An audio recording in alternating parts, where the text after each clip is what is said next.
출애굽 1세대들, 출애굽 1세대들은 전부 다 죽게 되었고요. 출애굽 2세대들, 그들의 자녀들 세대죠.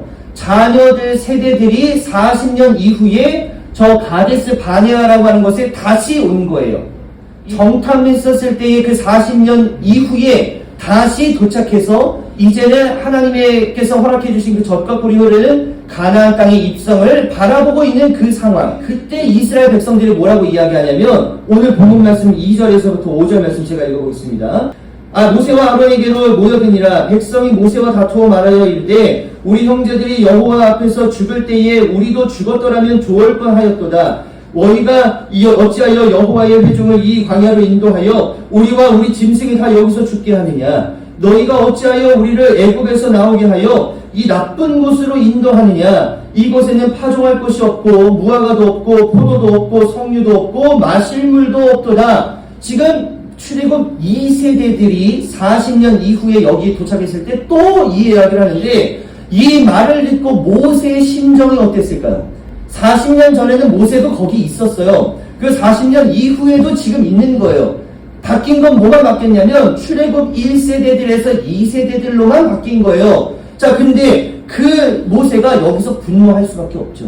왜냐면 모세는요, 그런 이야기에 PTSD가 오는 거예요. 그냥 또 그때 또 그 이야기 하는 거야. 지금 그 이야기 할 수밖에 없는 거예요. 민수기 14장 1에서 3절 한번 볼게요.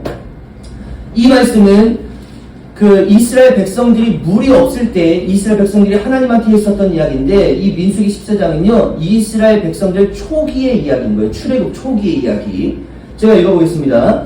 온 회중이 소리를 높여 부르짖으며 백성이 밤새도록 통곡하였더라.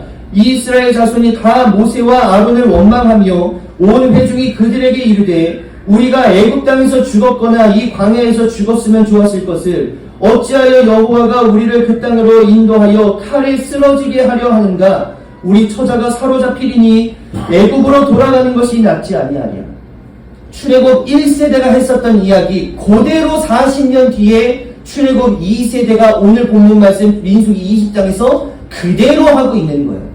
자, 이 모습을 봤을 때에 이 모세의 이 심정, 모세의 이 감정, 지금 40년 동안 이스라엘 백성들의 지도자로서 그들을 이제 챙겨왔었고 그들에게 보여줬었던 게 뭐냐면 우리 하나님이 우리와 함께하고 계셔. 우리 그거 잊지 말자. 왜냐면 우리가 낮에는 구름 기둥이 있을 것이고 밤에는 불 기둥이 있을 거야. 그리고 아침에 눈을 뜨면은 우리들 가운데 만나가 이렇게 많이 있을 거거든. 그것뿐만이 아니라 반석에서 내가 때리면은 그 반석을 칠 때마다 물이 터져 나오면은 우리가 그런 것들을 보고 하나님이 우리와 함께하고 계시면 우리가 믿어보자 라고 하는 것을 몇 년 동안 가르쳤냐면 40년 동안 가르친 거예요. 40년. 이미 열받은 거예요. 그래서 10절에 이렇게 얘기합니다. 10절이 뭐라고 얘기하냐면요. 반역한 너희여 들으라. 우리가 너희를 위하여 이 반석에서 물을 내랴 라고 아주 마음 좋게 아주 착하게 이야기하고 있는 것 같지만 이거는 사실 쌍욕하는 거예요. 반역한 너희여라고 하는 말은요 진짜 우리가 입에 담을 수 없는 그런 저질적인 이야기를 지금 그냥 퍼붓고 있는 거예요. 왜? PTSD가 왔거든요. 그때 그 이야기가 똑같이 벌어지는 그런 일들 가운데 너무 열받은 거예요. 그리고 나서 이 모세가 어떻게 하냐면 지팡이 가지고 있었던 거 자기 지팡이로요 반석을 몇 번 쳐요? 2번 내려치게 됩니다.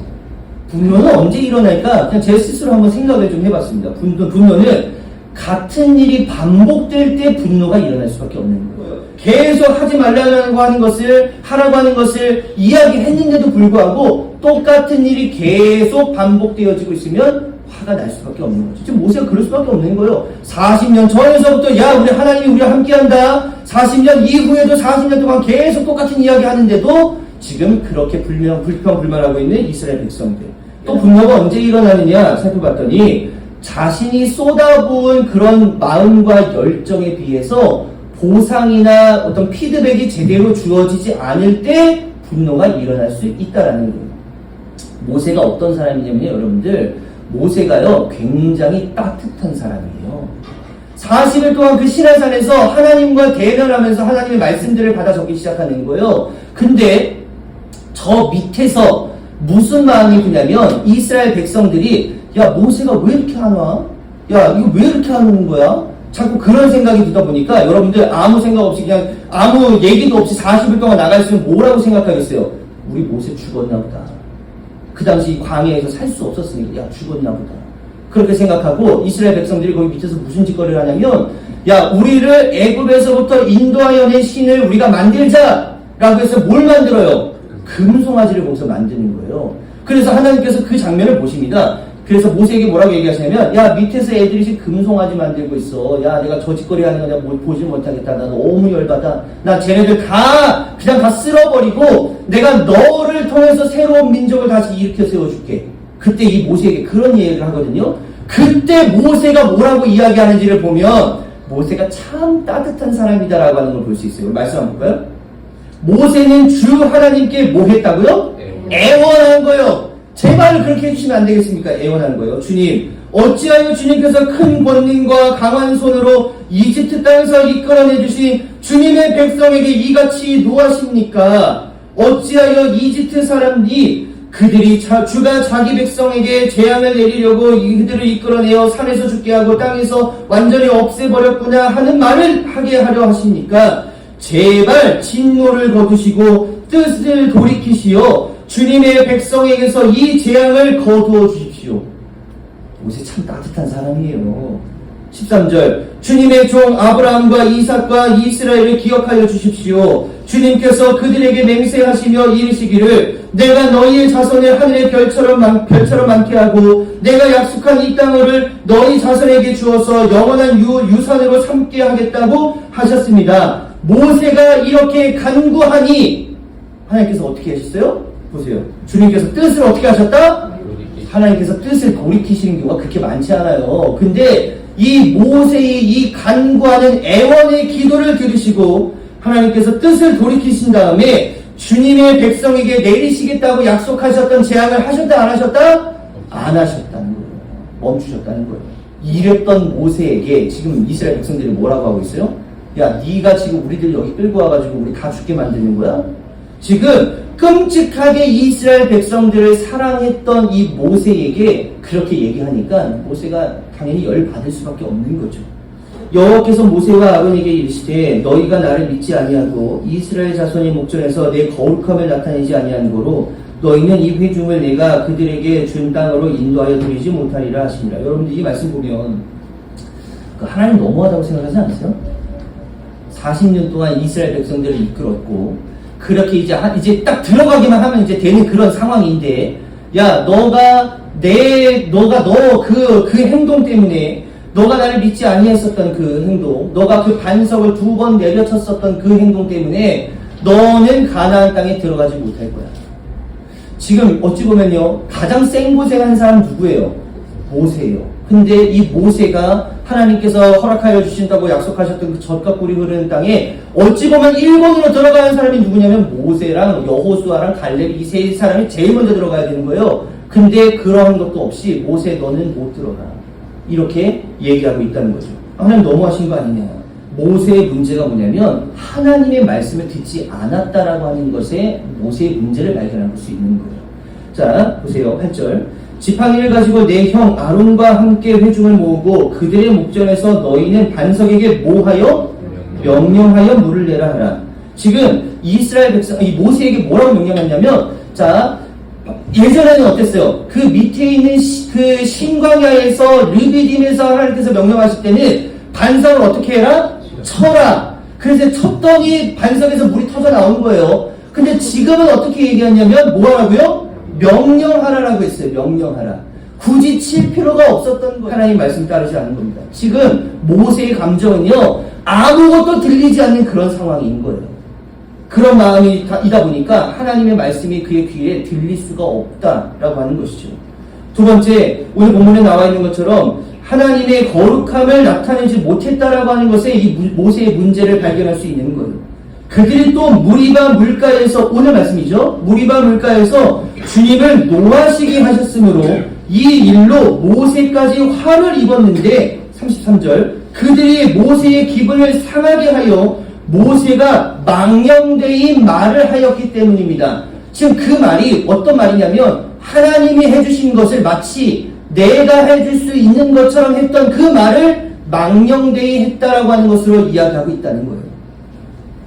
지금 그것이 하나님의 거룩함을 가려버렸다라고 이야기한다는 겁니다. 마지막으로 오늘 핵심의 말씀이지만 왜 모세가 그렇게 분노를 참지 못했냐? 인내하지 못했다라는 거예요. 결국엔 인내가 가장 중요한 겁니다.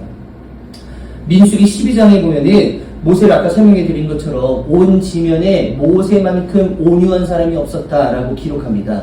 모세가 애굽의 왕자로 있을 때 이스라엘 백성들을 괴롭혔었던 애굽의 군인들을 죽이는 일을 해요. 그러니까 이 모세가 얼마나 다혈질이었는지 몰라요. 근데 그런 다혈질이었었던 모세를 데려다가 잘 교육시키시고 훈련시키셔서 온유한 사람 만들어 놓으신 게 하나님이시라는 거죠.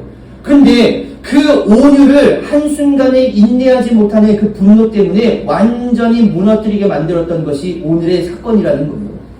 그리스도인이 갖춰야 할 성령의 열매들 9개 중에서도 오래 참음이라고 하는 게 있어요. 인내, 이게 반드시 필요하다라고 이야기하는 것이고, 에베소서 4장 2절에 부르심을 받은 자들은 이러한 모습으로 살아가야 한다라고 해서 몇 주 전에 제가 말씀드린 것처럼 겸손과 온유와 사랑과 인내와 그 용납 이런 것들을 살아가야 되는데, 거기에도 뭐가 있냐면 인내라고 하는 게 붙어 있는 거예요.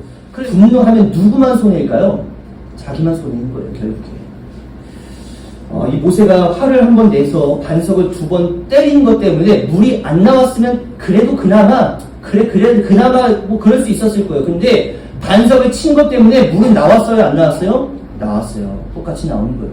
명령했어도 물은 나왔을 것이고, 반석을 쳤어도 물은 나왔을 거예요. 어차피 그것은 누가 하는 거예요? 하나님이 하시는 거예요. 그 과정 가운데 우리는 얼마나 우리의 마음을 다스리고 감정을 컨트롤하면서 인내하면서 하나님 앞에 나아갈 수 있느냐.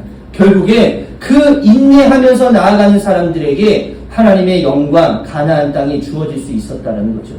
만약에 하나님의 명령을 거스르지 않고 모세가 거기서 반석을 내리치지 않고 명령하여서 물을 냈다면 아마 모세가 1번으로 가나안 땅에 들어갔을 겁니다. 바라기는 분노를 일으키는 그 스트레스를 유발하는 모든 일들 때문에 낙심하지 마시고 원망하지 마시고 그 상황 바라보면 답은 나오지 않는 거예요. 그렇지만 그 상황을 넘어가게 만들어주시는 분이 우리 하나님이심을 믿고 하나님의 말씀에 순종하며 나아가게 된다면 하나님의 은혜가 여러분들 가운데 있게 되어짐을 믿으시기를 예수 이름으로 간절히 축복합니다. 상황 바라보지 마시고요. 상황을 해결해 주실 우리 하나님을 바라보시며 그 문제 해결이 여러분들 가운데 있게 되어지기를 간절히 바랍니다. 여러분들에게 약속하신 그 하나님의 나라, 그 구원의 기쁨, 그것을 받기 위해서 여러분들 가운데 인내하는 마음 다시 한번 새기실 수 있게 되시기를 간절히 바라고요. 주님께서 주신 그런 말씀에 순종하며 여러분들의 삶을 그런 하나님의 인도하심으로 이끌어질 때에 하나님께서 여러분들에게 약속하신 그 약속의 말씀 여러분들 삶 가운데에서 이루어질 줄로 믿고 그 믿음으로 나아갈 수 있게 되시는 우리 귀한 성도님들 되시기를 예수 이름으로 간절히 축복합니다.